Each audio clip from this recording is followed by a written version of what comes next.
Good evening, good morning, everyone, and greetings from Rome. My name is Silvia Dall'Olio, and I serve as the director of the University of Notre Dame Rome Global Gateway. We're pleased to welcome you all, both old friends and new participants, to our first meeting of the newest Rome Book Club titled Primo Levi's The Truce, A Guide to Returning to Life. It is our hope that over the course of the next few weeks, we will build a virtual community of people that feel engaged with the topic and the conversations that will spark from it. We're excited by the amount of interest in this program. We have over 950 new participants registered for the book club, with 15 countries from around the world represented. At this time, I'd like to thank all the co-sponsors of this new book club series on Primo Levi, the University of Notre Dame Kylemmer Abbey, Global Center, and Alumni Association. Thanks also to each of the team members that, both here in Rome and on campus, collaborate to bring this program to life: Costanza Montanari, Danilo Dominici, and Mary Scott. It is my pleasure finally to introduce Professor Barry Mcrae, who will be our guide as we read through Primo Levi's The Truce. Professor Mcrae is Professor of English, Keogh Family Professor of Irish Studies, and concurrent Professor of Romance Languages and Literatures, as well as Irish Language and Literature. He is the author of 3 prize-winning books, a novel, and 2 studies of modern European literature. We've been lucky to have Barry writing, teaching, and researching as a regular presence at the Rome Gateway for the past several years. When he is not in Rome, Professor Mcrae teaches on the main campus in Indiana and in Ireland. Thank you for being with us, Barry, and for proposing this author and this subject for our collective reflection through the book club.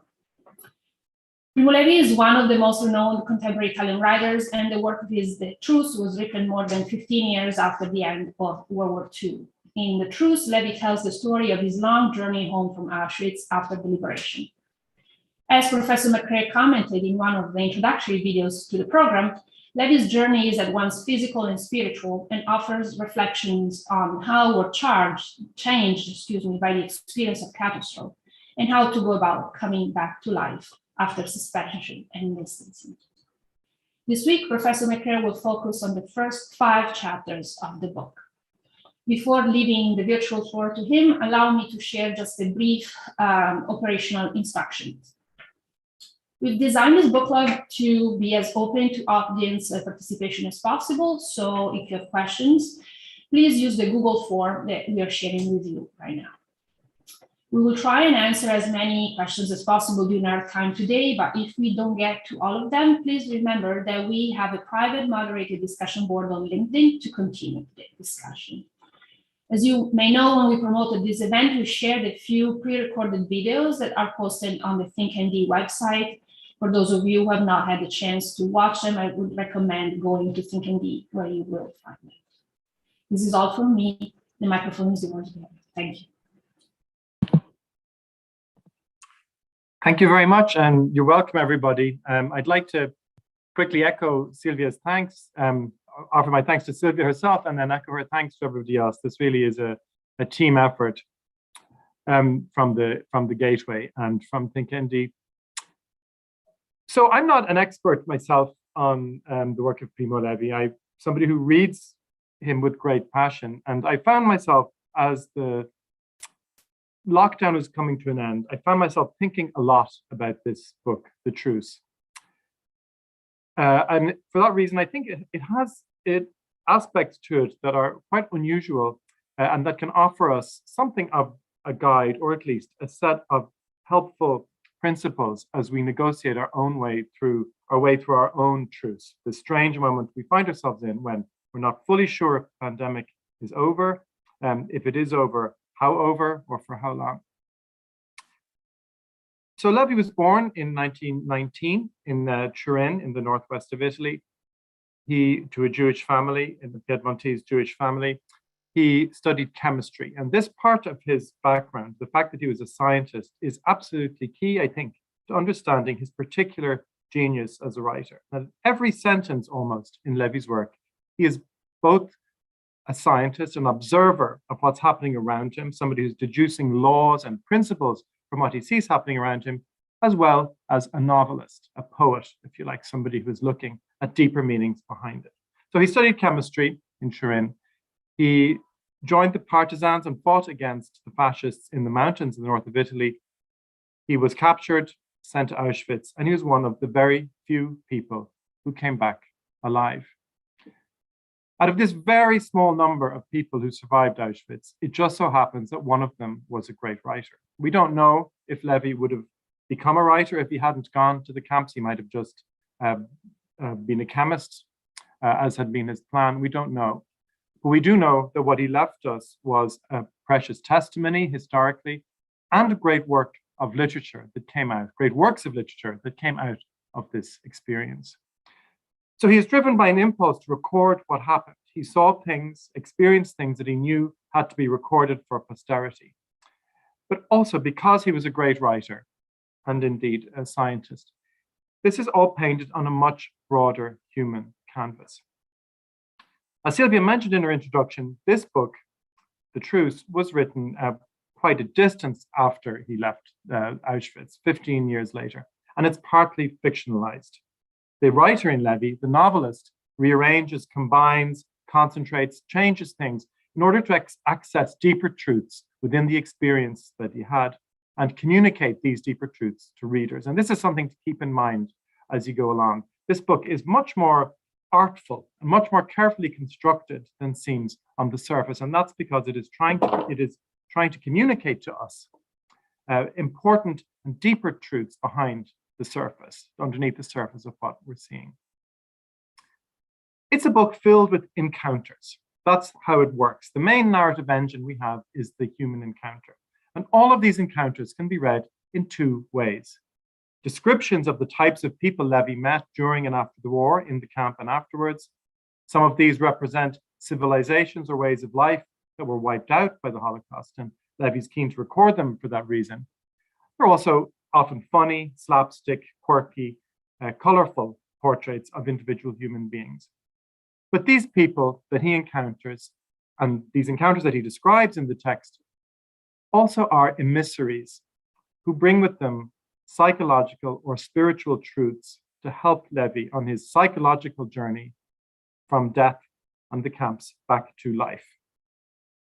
I'd like us over the next 3 weeks to try and listen to those truths together, to open ourselves to the deeper aspects behind these encounters, to listen to what Levi has to say on all of these levels and think about how they might be useful for us. Obviously, COVID-19 is not a war. It's not comparable in any way to a war or to the Holocaust. But Levi was a scientist who was interested in laws that can be applicable in different environments. And there are aspects of this book that can be useful for us. So on one level, this book narrates a physical return from Poland to northern Italy, along a long looping path from Poland to northern Italy. But it's also concerned with the psychological return. And the first thing I think that this book suggests is that the psychological process of returning to daily life after an interruption is not an easy one. It's one that has to be thought through, managed, and especially narrated to oneself as it happens. So there are many surprising things about this book. If you're coming to it thinking, well, as it is, that it's a memoir of somebody who has just survived the concentration camps and is trying to get home, it confounds some expectations you might have.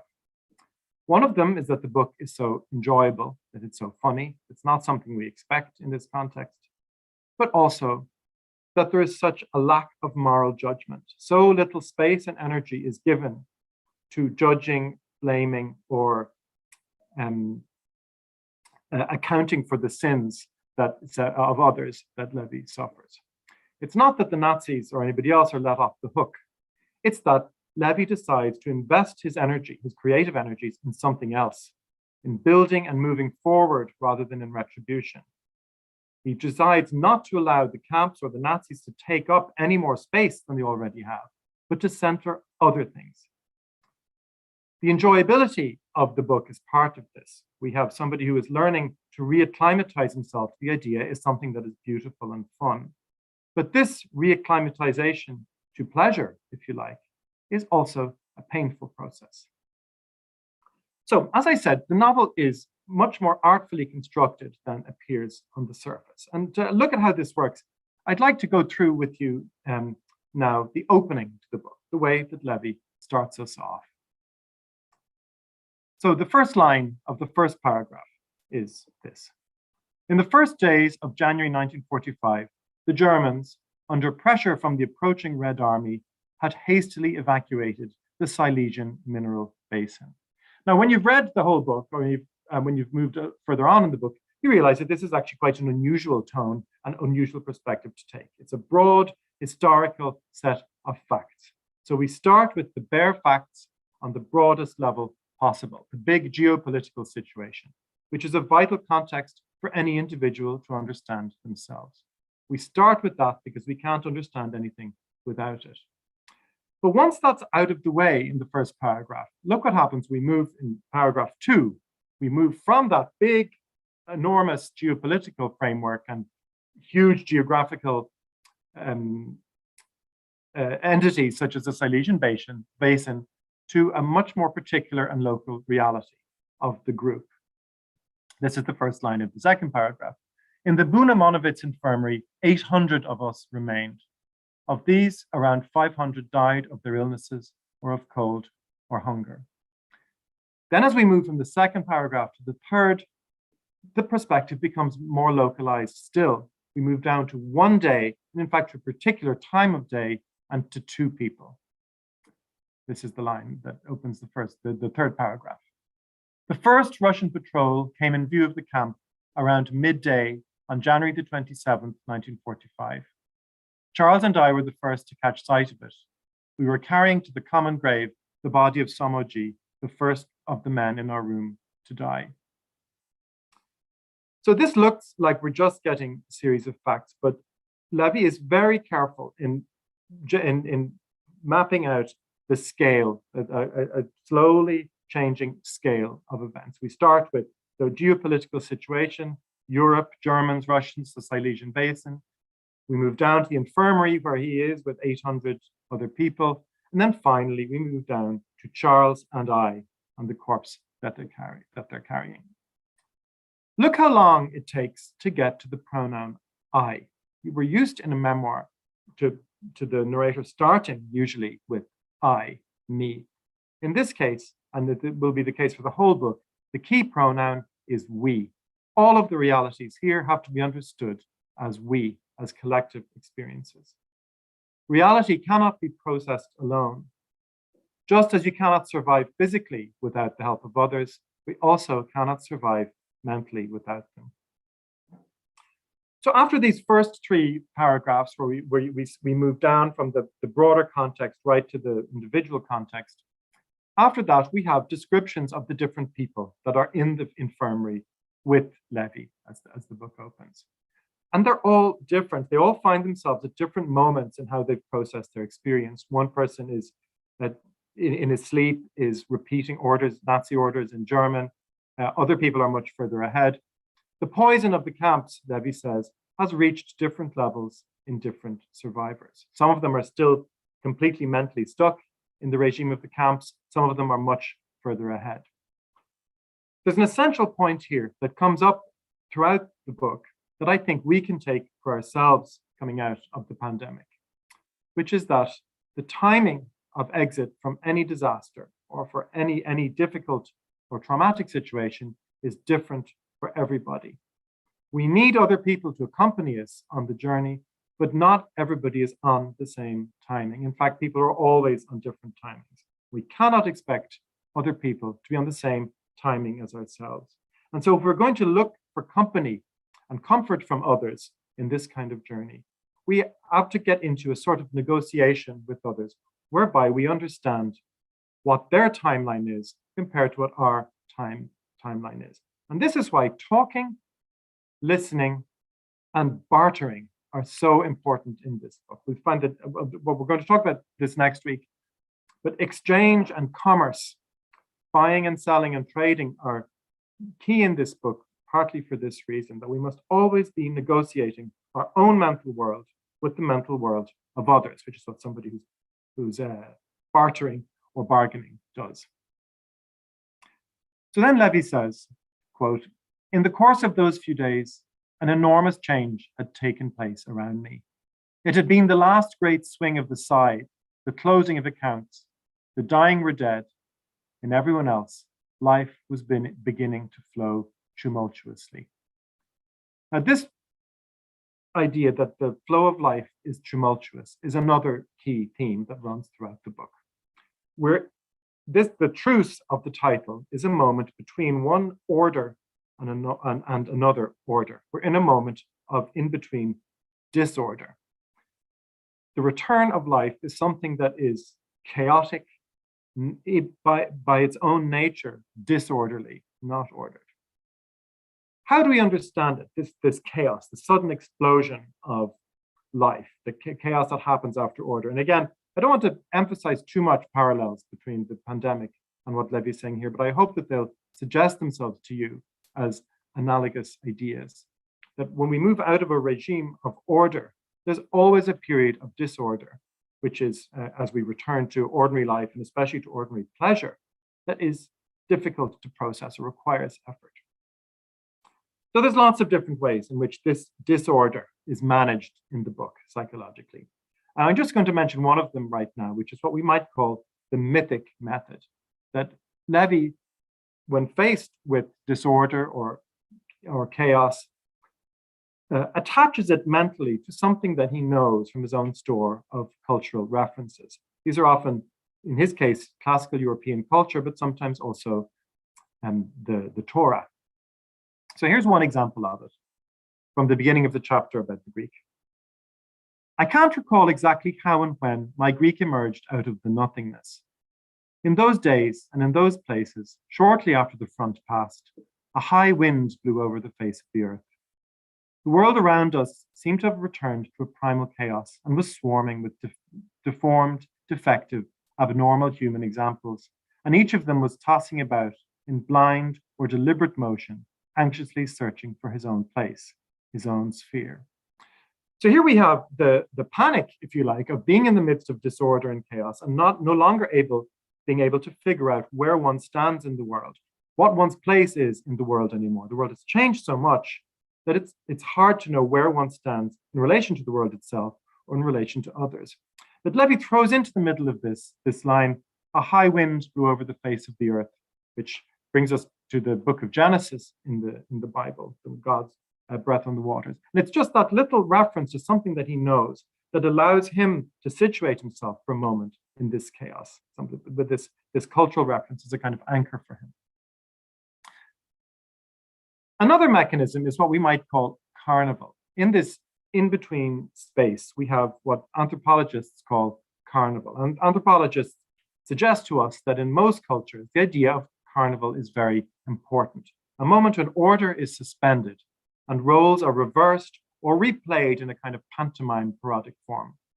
We get this again throughout the book, parodic versions of what has just happened, of the nightmarish order of the Nazis is reproduced, replayed, if you like, in a parodic form. There's lots and lots of very funny examples. I'm just going to give you one to remind you of one in the Katowice camp.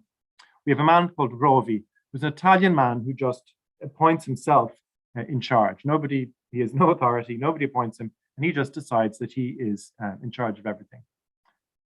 Rovi understood the importance of possessing a uniform. He had got one that was quite imaginative, with a pair of Soviet boots, a Polish railway worker's cap, and jacket and pants found I don't know where, which seemed to be made of thick wool, and perhaps they were. He had insignia sewn on the lapels, gold threads on the cap, stripes and chevrons on the sleeves, and a chest full of medals. So he's obviously a ridiculous figure, somebody we can laugh at. He's a relatively harmless figure also.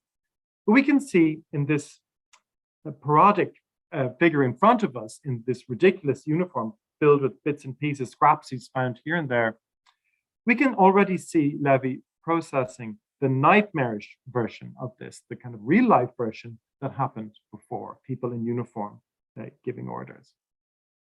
And this will happen again and again and again, kind of turning the world upside down and giving us a parodic version of what happened before as a way of processing what has happened.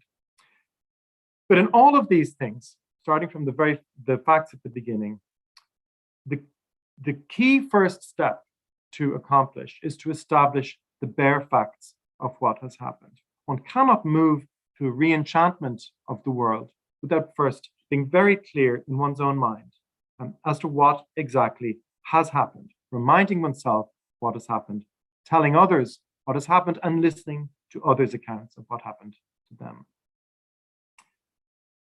This importance of interaction with other people is, as I said, represented throughout this book by trade, and that's something we'll look at, as I said, in detail next week.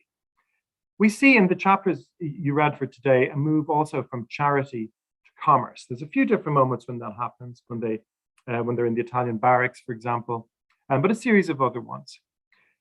Generosity and charity are very important principles in this book, for sure, but the stirring side of life is connected to something else, to commerce, bartering, bargaining, and especially the theatrical side of this, people who are buying and selling together. So here's a quote about that from the chapter called Cesare. I willingly accepted Cesare's invitation to go with them to the market as an apprentice, interpreter, and porter. I accepted this invitation not only out of friendship and to escape the boredom of the camp, but above all, because to watch Cesare's undertakings, even the most modest and trivial, was a unique experience, a vivid and bracing spectacle which reconciled me to the world and rekindled the joy in life that Auschwitz had extinguished. Now, why is it that watching an able tradesman going to sell his wares at the market might rekindle in him the joy in life that Auschwitz had extinguished? Why is it? It's a very small, low-scale event to watch, whereas the extinguishing of joy that Auschwitz accomplished is on an enormous scale. So you might want to think about that. It's something we're going to talk about next week, but I'd like you to keep it in your minds as a question. Why is it that trade, bartering, negotiation is, for Levi, the opposite of the concentration camp? It represents the opposite logic in life. And so keep that in mind. But for now, before I turn it over to you and your questions, I'd like to return to the opening pages. After we have the establishment of basic facts that I ran you through earlier on, we have the narrator, Levi, waking up. He's had a fever. He has had scarlet fever, and he wakes up. And waking up or sleeping is a constant theme throughout the book. There's lots of reasons for this. One of them is the very simple, straightforward, and very tragic fact that in the Holocaust, not everybody got to wake up. Some people are sleeping forever. So not everybody survives. So the idea of waking up, entering a new day is a key symbol in this book for surviving. Here, after he wakes up, the first thing he notices from a sound he hears is that somebody else is awake too. This person turns out to be, obviously, somebody else in the infirmary, another person who has survived. Another person waking up beside him, that's the first encounter of the book. And that is key to the meaning of this book. Others, the company of others, is the key to returning to life. And here we come to another unusual and unexpected aspect of this book. You might imagine that in a book whose driving purpose is for the narrator, who is far from home, living a nightmare, to get back home, back to his family apartment, to his family members, you might expect that family and family relationships would play a very large role, would loom large in the imagination. But as you'll have noticed if you've finished the book, they hardly appear at all. Levi very rarely mentions the family waiting for him back in Turin. All we learn about them, in fact, is that they don't recognize him when he arrives. That's not what he derives comfort and energy from. They're very present, really, in the book, other than as a kind of abstract idea of return. The comfort that, and this book is all about finding comfort and stimulus. All of that in the book comes from relationships outside the family. The comfort of home is not relevant here because it's in the future, it's far away. What is important, where he derives comfort and energy, is from the many temporary homes he's in along the way. So in barracks, refugee camps, field hospitals, trains, and especially in the temporary alliances and friendships that he has along the way. Comfort comes from fellow travelers, not from family relationships, but from those who are right there, physically present, who have shared this strange and traumatic life, not those who will be there once the journey is over. So we begin with the bare facts of what happened. Then we look for comfort, solace, and sources of generation in those facts themselves, not in what comes next, not in the future, not in the imagined family dinner around the table in Turin, but what is happening right now. The people who are physically present in the infirmary, the barracks, the train, wherever it was. This book is interested in the kind of energy and companionship that comes not from people you choose, but from those who happen to be there. Companions rather than relatives. It's a different kind of solidarity to family solidarity, and it's a different kind of love. And this is a book that recounts how one can draw on that kind of love rather than family love for survival as a way to get the energy needed to return to full life. So that's all I have to say to start us off. I'm going to have a look now and see what questions are coming in. All righty.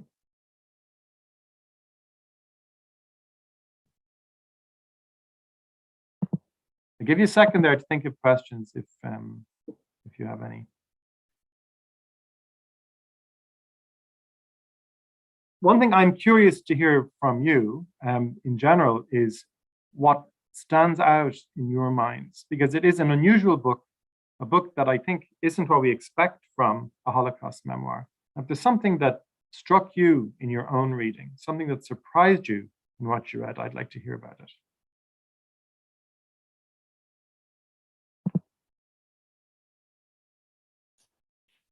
Barry, perhaps I can start with a question on the role of memory in the novel.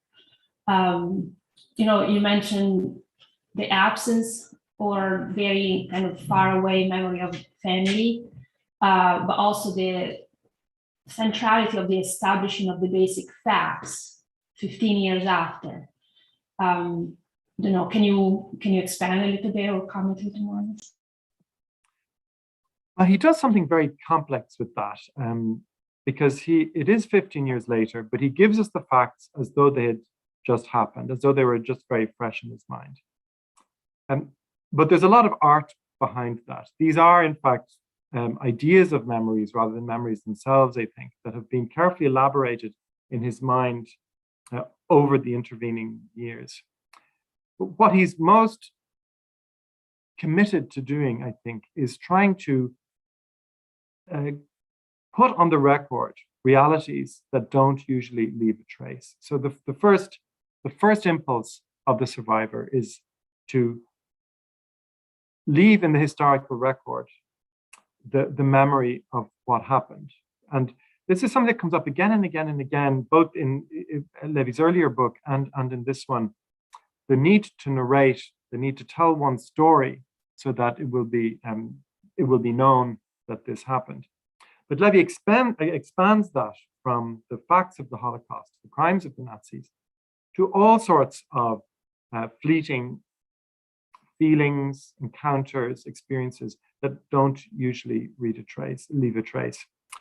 And I think this is something that is relevant, in fact, for people who lived through pandemic lockdown, that kind of enclosed life, even the luxurious version that most of us had of it during the lockdown, does something strange to the memory, and that it's actually easy for us to lose a sense of what our days were like when we weren't living our ordinary life.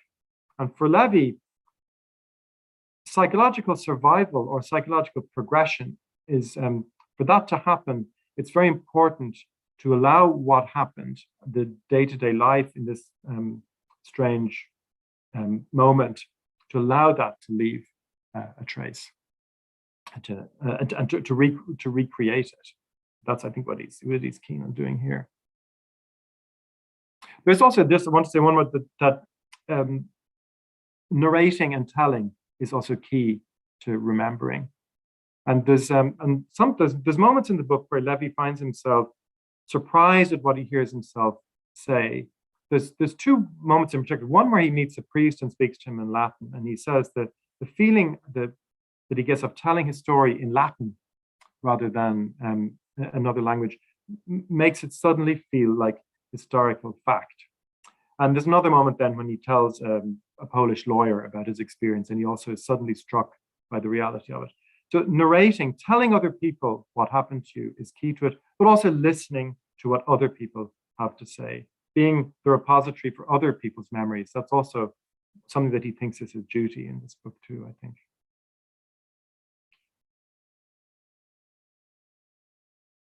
So I see there's a question about from Costanza about Levi's command of multiple languages, and I suppose I just mentioned that a little bit. The Jews of Turin were not Yiddish speaking. They spoke their dialect of Jewish dialect of Piedmontese, and they spoke also Italian and usually French.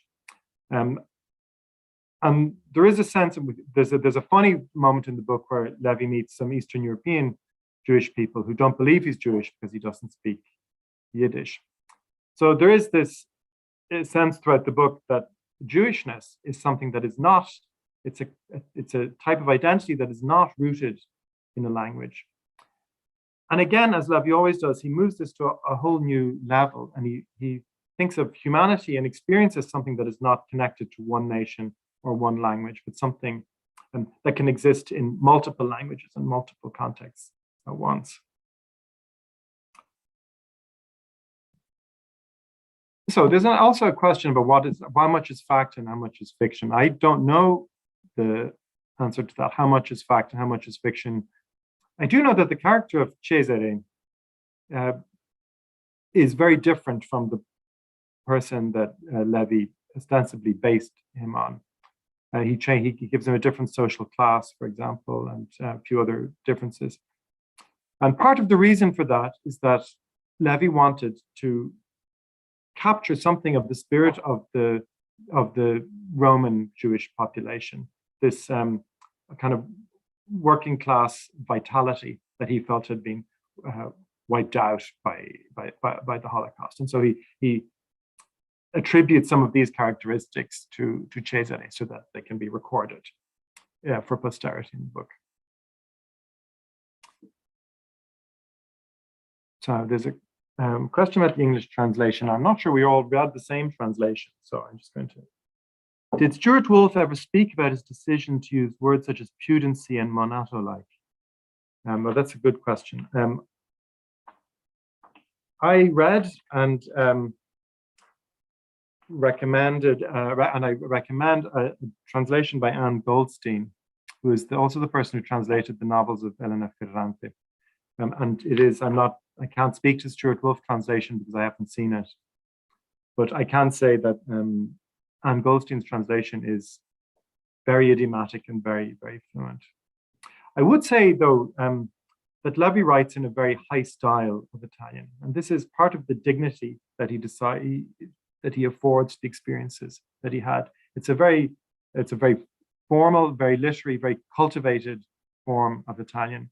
So even though he was very attuned to what you might call vernacular differences and idiomatic expressions, he was also very devoted to linguistic craft of writing in a very formal, very literary, very cultivated style of Italian. So here's a question about Dante. I can't shake the feeling that Dante is in the background here. In the book's opening paragraphs, it feels as if the reader descends to find Levi and a companion carrying a corpse, as if in Inferno. If we are in the place of Dante, who is Virgil, I wonder? That's a great question.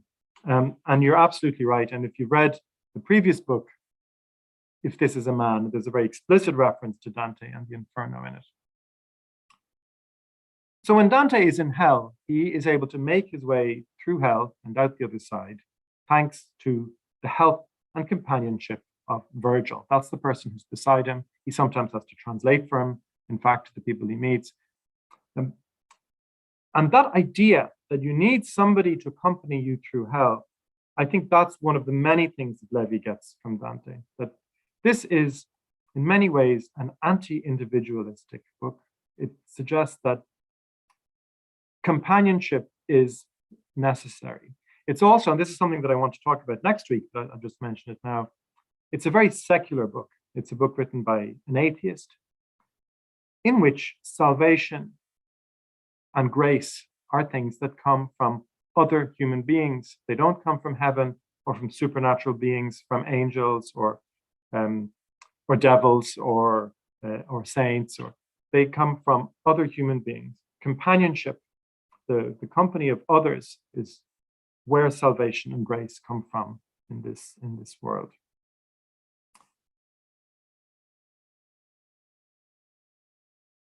So I'm just reading the question now. I wonder if you could say something about the meaning of the word truce, which certainly refers to a moment of stop, but also alludes to the fact that a situation as bad as it was before the truce can happen again. The truce is neutral, but what is going to happen after it? Will the situation be the same as before? So I think Levi, since he's such a careful and deep thinker, and so attuned to the meaning of words, and didn't pick the title of this book lightly. And I think the word truce has a lot of different meanings in it. I think whoever asked this question is exactly right, that the future is not guaranteed. This is a possibly temporary ceasefire. It's not an end, it's a pause of some kind. We don't know how long it's going to go on. And that's connected in a way to the fact that the idea of the family and the warm homecoming and all the stuff that's at the other end of this is not really present in the book. That's not what's on his mind, because we don't even fully know we're going to get there. It's an in-between paused moment. But I think it also refers to the suspension of moral judgment, a temporary moment, a temporary moral ceasefire also. Not to say that there won't be a reckoning, but that for now, energies are not going to be spent on moral judgment, on retribution, but on something else. And that's another one of the many, many meanings. We'll look at that again as well next week. So another, Costanza asks, to what extent does the Italian conceit or stereotype of la furbizia affect Levi's descriptions of the commercial transactions you talked about? So furbizia, being furbo, is a very Italian idea. There's a word for it in Irish, glick, but there isn't a great word for it in English. It means being smart or sly, figuring out how to get the best out of any opportunity or interaction. I think it's actually connected to what I was just saying there about moral judgment not being suspended. For Levi, the opposite of what happened in the camps, the opposite of the evil of the camps, is not moral goodness, but vitality. That for him, the camps were an extinguishing of life, an extinguishing of vitality, movement, and exchange. And so the opposite of the camps is not moral goodness, as we would understand it, generosity or charity, but actually interaction. And what he loves about trade, and this I know this is a spoiler for what we'll talk about next week, but what he loves about trade and why it comes up again and again in this book is that you have to put yourself in the shoes of the other person to get the best bargain possible. You have to figure out how much is he willing to pay, or how much is he willing to spend, or how much is he willing to take. So there's a question from Ms. Donnelly. One thing that really struck me as particularly relevant to our current situation with the pandemic was this line from the chapter, The Greek. And she quotes the line, "So true is it that the need for human contact is to be numbered among the primordial needs. So while most of us have spent the pandemic in relative comfort, as you say, the lack of contact with other people has been particularly difficult. At the same time, as we emerge from the pandemic, I'm finding that social interactions are overwhelming and exhausting. How do we get from point A to point B?" That is a fantastic question, and actually gets exactly to the nub of why I wanted to do this book club about this book, because that's all of that Ms. Donnelly says there is here in the book. That this sudden explosion of life, this tumultuous explosion of life, in the sense of interactions happening that weren't allowed to happen for a long time, is also very difficult psychologically to manage. So one of the ways that this book finds, I think, to manage that, this sudden overwhelming sense, such overwhelming wave of life and interaction and exchange when we've been deprived of it for so long or separated from so long. One of the ways to manage that is to look for the pleasure in it. And it sounds like a very simple thing to do, an almost banal way to do it. But what Levi does is takes one step back from the interactions and watches himself in them, watches how other people behave in them, and enjoys something of the theater of it, as though he was watching a play. That's one of the ways to do it. To narrate to yourself, in a way, what's happening in front of you during an interaction, to stage it, if you like, restage it in your mind. So not to be fully swept up in it, but just at one remove, watching it and enjoying the spectacle of it. The other part of it is listening. As much as this book is pushed forward by an impulse to tell, to narrate, to have others listen to him, it's also maybe even more propelled by the need to listen and to listen attentively to others.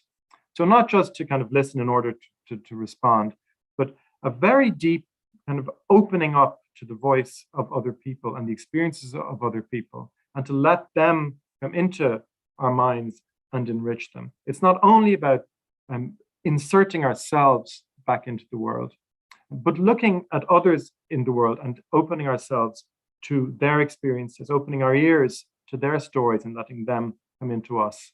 So a kind of active form of listening rather than a passive form of listening in this book is a key moment in the passage to getting back to ordinary social life. But the key point I just want to repeat one more time is that the problem that Ms. Donnelly then points out in her question is in fact one of the problems in this very different context that Levi is addressing here. So there's a question, where can this book be found? Because Barnes & Noble don't have it, nor the local and statewide library network. Well, I think the place most people find it in English is in a joint volume with If This Is a Man. So that was Levi's first book when he written just after he came out of the camps. If This Is a Man. So they're often published together. So that might be why you're having difficulty finding it. But that should be fairly readily available, I think, If This Is a Man. I do know that Book Depository has it, and in independent bookshops that I found seem to have it. That's the best I can do for you.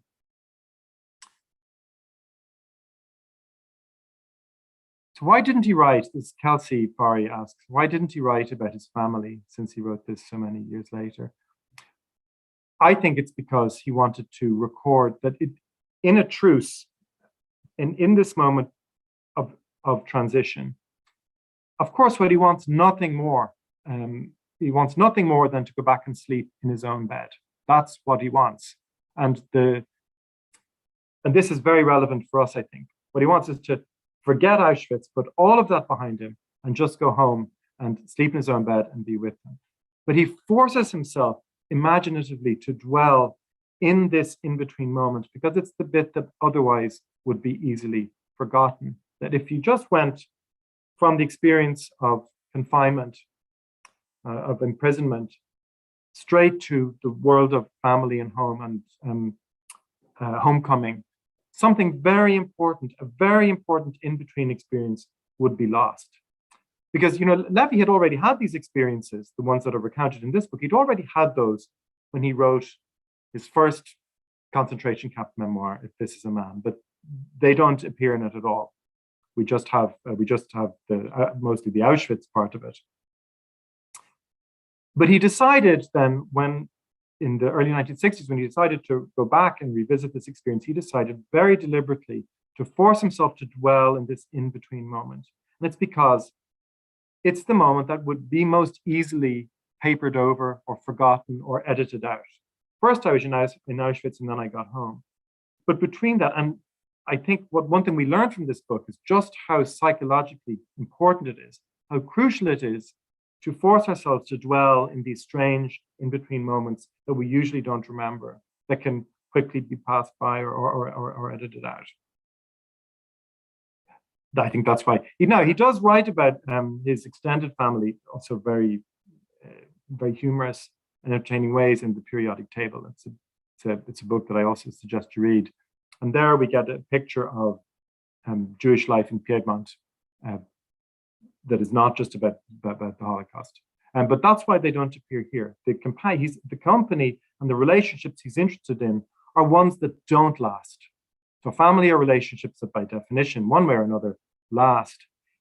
This book is about relationships that don't last, to give them dignity, to give them space and energy and time and attention. That's what he's trying to do in this book. It's one of the reasons why the book leaves such an unusual impression on us, I think, as readers. It gives us a strange mix of emotions, and partly it's because it's about emotions that don't last, ones that are fleeting.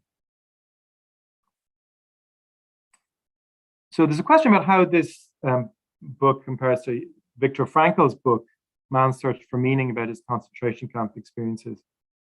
I suppose I'd answer that in a more general way. How does Levi's memoirs of the Holocaust, differ from other ones? Charlotte Delbo would be another famous one. I think in some ways it resembles them, but there are some things that set Levi apart.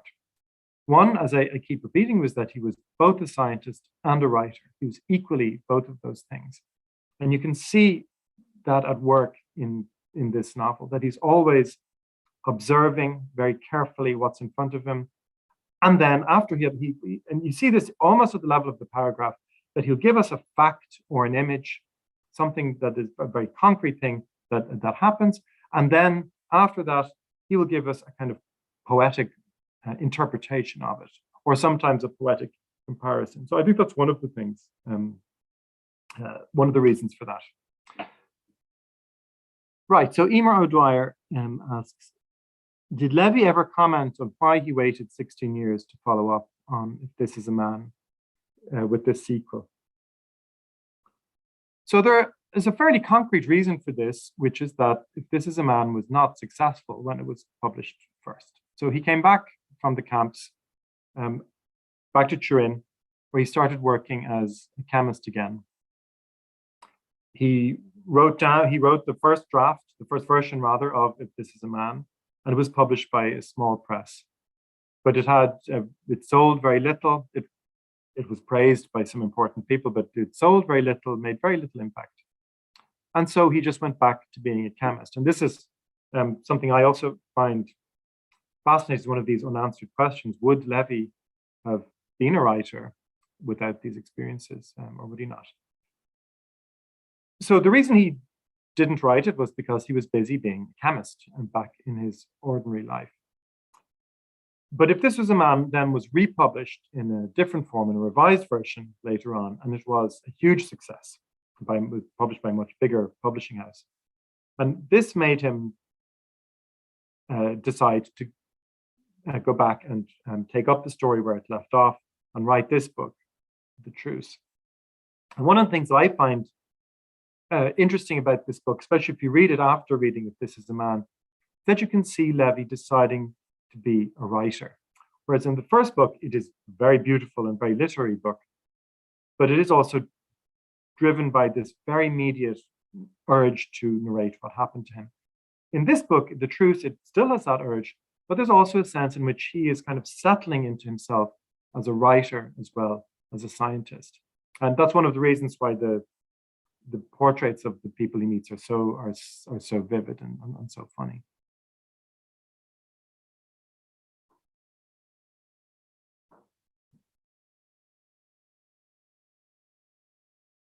When I'm teaching in a classroom, I leave embarrassing silences to make students ask questions. It's harder to do on Zoom, but I'll still do it.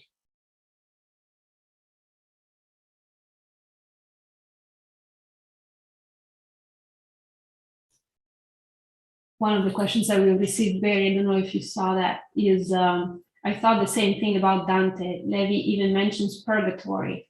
He may now be in purgatory here. I missed that, sorry.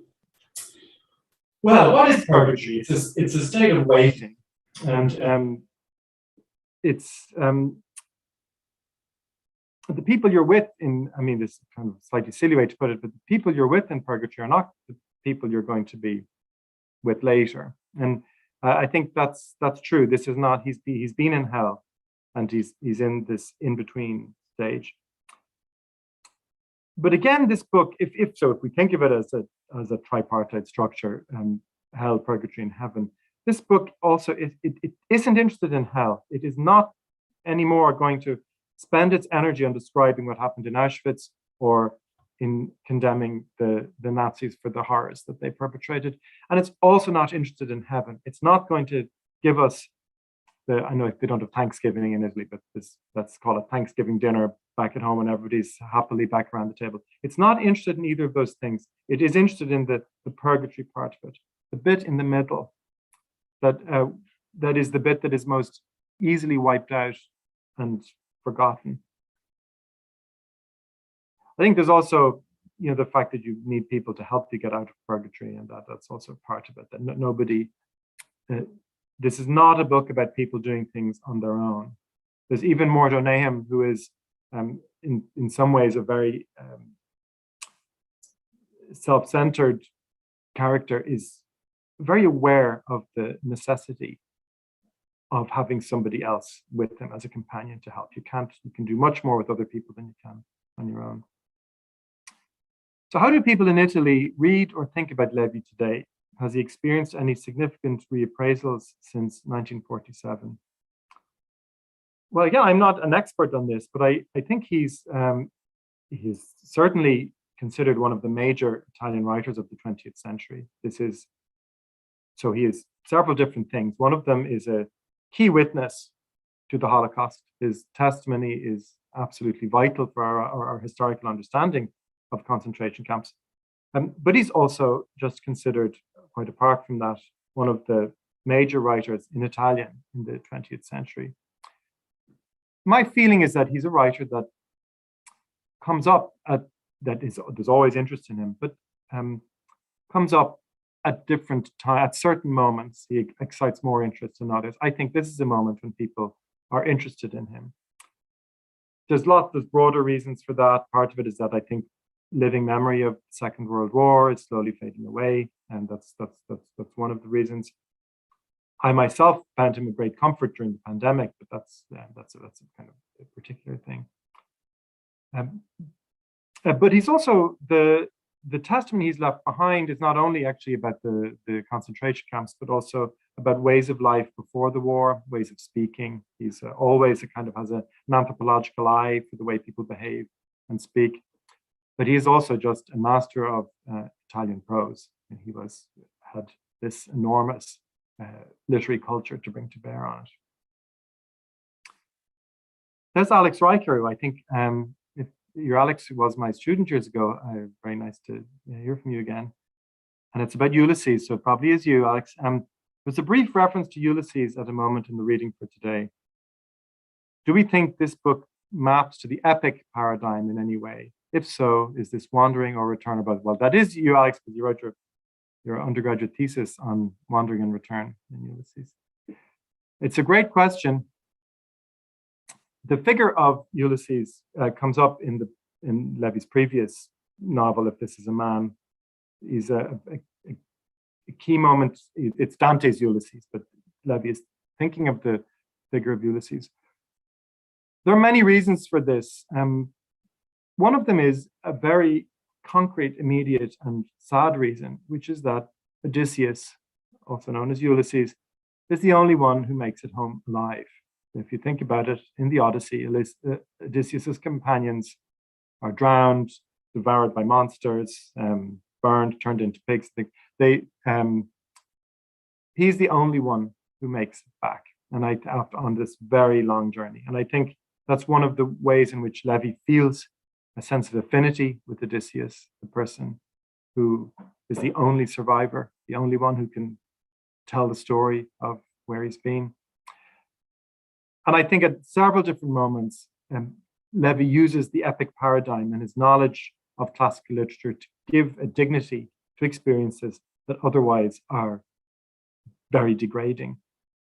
These very degraded, humiliating forms of existence that have been forced on people can be given a dignity in the re-narration by mapping them on, as you say, to epic paradigms, to connecting them to great works of literature. And epic is obviously one that lends itself to it because it's about journeying. There's also another moment that I think of in the Odyssey that is relevant here, although this wasn't in the reading for today, it's right at the end. But at the end of this book, Levi goes back and has the sense that people don't recognize him. And as anybody who knows the Odyssey will remember, after all of this time, Penelope's been waiting in Ithaca for her husband Odysseus to come home. And finally, when he does, he's battle-scarred and muddy and bearded and also 20 years older, and she doesn't recognize him. So one key lesson that you get from the Odyssey, from the Truce, and I think that we might ourselves take from the pandemic, is that we're not the same people after an experience of that, of any major interruption to life. We're not the same going in as we are coming out.